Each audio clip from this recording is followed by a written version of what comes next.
Hey, so anyone who's following this channel, this is just an update video. So I left my house and I hiked up to Mark Knopfling, Mount Greylock, in the park, and camped there the day before yesterday, and I felt really good. I hiked about 10 miles up there. It was hot, but I felt good. So I stayed in my, at the tent pad and had breakfast the next morning, and it was like really late getting out. I didn't leave till like 11 in the morning. And so I hiked up and over, and it was really hot. So I started sweating a lot. And when I took my time. I didn't really want to stress myself out too much, but it was hot and I couldn't avoid perspiring a lot. And unfortunately, I was keeping an eye on things but unfortunately, I started to get some abdominal swelling. So I made it down into Williamstown, and then I came back to my house again last night and stayed here last night. So I mean, this is the best hostel there is, but I'm still working on this hiking from my house to Canada. So I could go back to Williamstown and just pick up there at this point and hike from there. That's what I think I'm going to do. But this is another one of my backpacks, and I mentioned it in some other videos. This is the REI Traverse 30-liter bag that I like a lot. The red and black one I'm using is 35-liter. Has the head bag that comes off. This has sort of this integrated pocket here, which isn't quite the same capacity as a head bag, but there's something to be said for that. I mean, I really like the design of this bag a lot. It has these two zipper pouches on the outside. It doesn't have anywhere near the same carrying capacity as the 35-liter, but I like the straps on this actually somewhat better. Anyway, I think this is a great pack. I actually broke the hip belt, and I like this pack so much I went and I got a tactical belt, and these weren't broken, so I just clamped them on there. But with a lot of these packs, like obviously you can see I have my AT patch on this bag, but I originally got this bag when I went to do the Camino after my mom passed away in March of 2015, and hiked over there. It was right around Easter, and this is the pack that I used to go up to. I did a side visit to Tomar where I met Jonathan. if you see any of these, but I met some people. I've stayed in touch with some of the people I met from that hike. That's a little different, for a pack this size. It's really easy on a trail like that or a route like that, because every night you're staying in a town, and so you don't have to carry a tent. And so this was really convenient for that. On that hike, I had one experience I'll never forget where I met two other people who were doing the Camino, and it's not all people who are devout religious people. It's also sort of a social thing that people do. And but I met two women who were hiking this route, and I'll never forget this moment where it was this odd sort of coincidence where one of them had red hair, the other one had this brown hair, and they were of a certain height and build. And so I was walking. I wasn't like walking with them every minute, but we were kind of like, they were women and I was just a random non-threatening big guy. They could like, hey guy, what's up, if things got a little scary. Sort of, unspoken. Like I'm just sort of around. It's nice to have somebody around who's gonna help you. So anyway, but I noticed them, and they were ahead of me walking, and it was in Twee, and I'll never forget, because I had this very personal experience with two other women. One of whom was a career con artist, and who's as of the taping of this, I believe in federal prison on charges not stemming from her involvement with me. But my involvement with that woman really changed, the trajectory of my career and set me on some of these pilgrimages. But it was this really I had this sort of, I saw these two women walking ahead of me, and for a moment it was the Dana Lawrence and her daughter standing there in front of me, and it struck me so deeply that I froze where I was and I stopped, and I can't remember the feeling that something had brought me all this way to this other journey and was letting me know that in the universe something new, had created an experience for me to just be aware that it can manipulate reality in such a way as to create that experience for me again, and just to give me, it's a profound thing, and it's one of those things where it helps me to develop faith.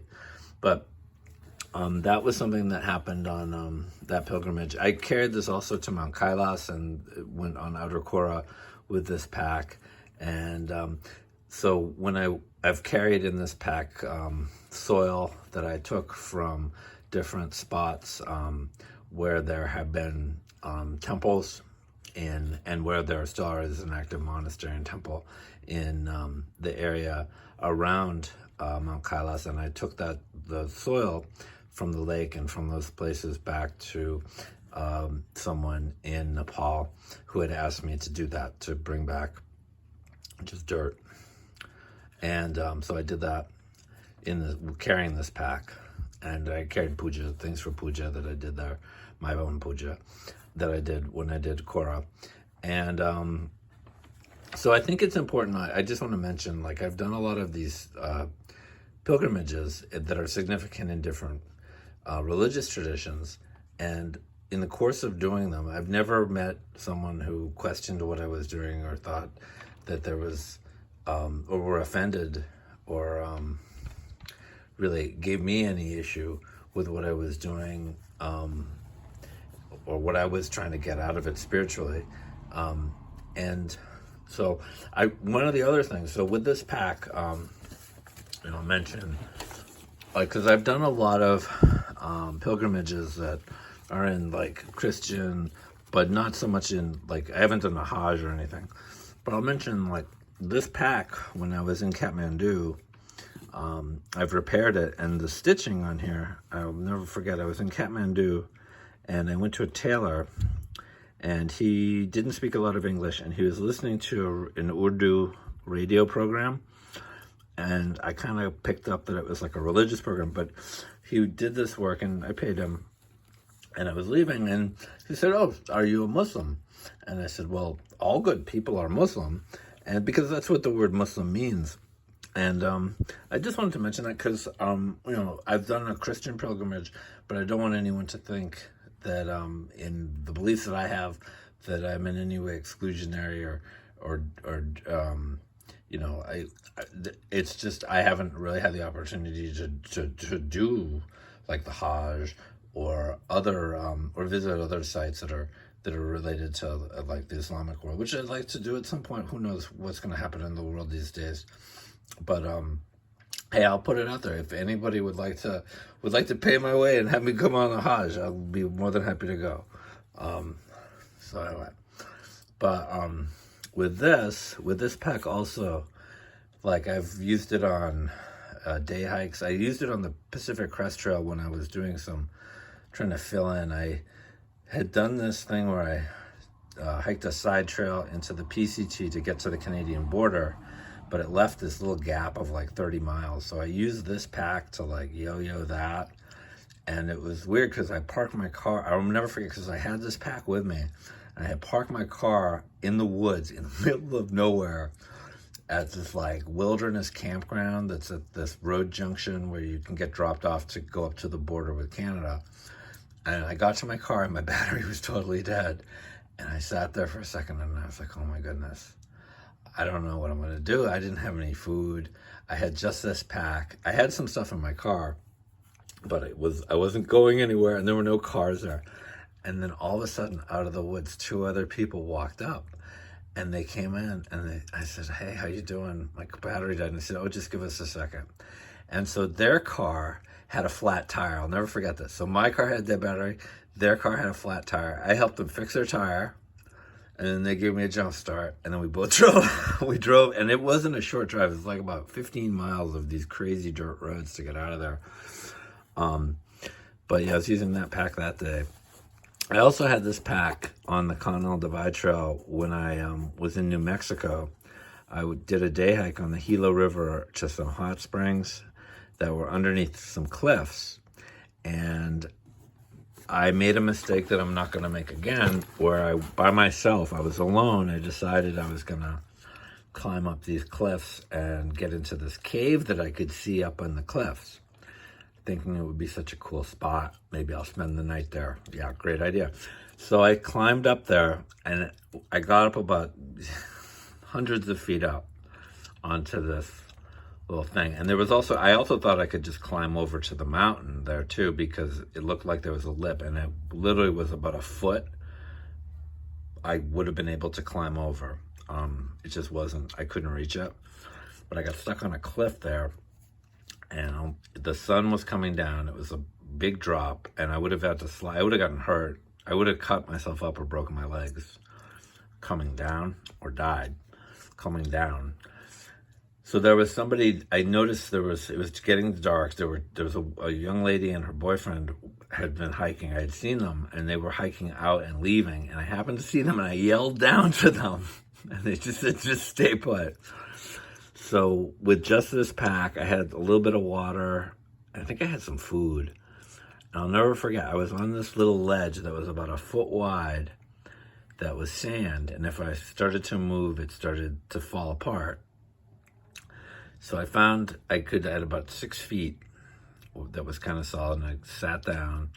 I had this pack, and I had my sleeping bag, and I got my sleeping bag out, and I sat there, and the sun was going. It was a beautiful sunset over the Gila River, and I felt so at peace with the world, and I had the strangest sensation that something had that I wasn't just up on that I was in a lot of danger in my life, and that the line of life, of this life that I have, of this life, me now, my body, my life, being alive, was in jeopardy, and that something had actually taken me out and pulled me out from the path I was on, and was holding me up there and trying to shake me really vigorously without hurting me too much, to let me know that I have to change what I'm doing. I have to change this trajectory and change the thinking I have, the way that I'm doing things. But it was a peaceful feeling. It wasn't full of fear.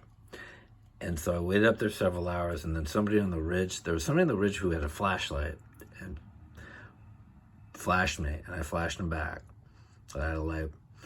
And somebody from above, a rope drops down, and there were 4 or 5 guys from Mountain Rescue in Mexico, and so they took me out, and there was one guy. I said to them, "I'm so sorry about this." And they're like, "Oh, hey, 90% of the time when we get a call to come to do this, we're not pulling a living person up. We're pulling up a dead body. So it's always nice to have somebody who we can talk to when we get here." So it's kind of kumbaya, but I really felt good about it. They were really good. I gave them like $1,500 or something. I know I sent them a big chunk of money. It wasn't a small chunk of money for what they did. I had money at the time, so I had no qualms about giving them some money. But they took me back to the ranger station, and there was a ranger, but there was another guy there who was like a Nevada lawman or something, like a state trooper, but he wasn't in a uniform. He was a much older guy, and I was talking to him, and so it came around that he was from New Hampshire originally, before he had come out to New Mexico, and he knew my grandfather. He knew who my grandfather was. He had met my grandfather. It was one of those weird, like, 6 degrees separation down there. Yeah. So, my grandfather, the only other time, like, in hiking, there was one time, I wasn't with this pack, but it was when I was on the Appalachian Trail. After I'd finished Maine, I came up through New Hampshire, and there was a guy, there was, like, somebody there at the top of Mount Washington, and it was this weird thing where, like, it was like a dream, and I saw a guy there who, like, nodded his head at me, and I didn't think anything of it right at the time, but then as soon as, like, that moment had passed and, like, I had gone on to something else, I was like, God, that really reminds me of my grandfather. Yeah. So anyway, yeah, so this is a great pack. I've had a lot of mileage with it. It's seen a lot, and it's still going around, so this has held up really well. This kind of mesh backing. So I'm not done with the hike from my my house to Canada. We're gonna see how it goes. Might involve some hitchhiking, but no, I can't. I gotta get up to the Vermont Long Trail one of these days.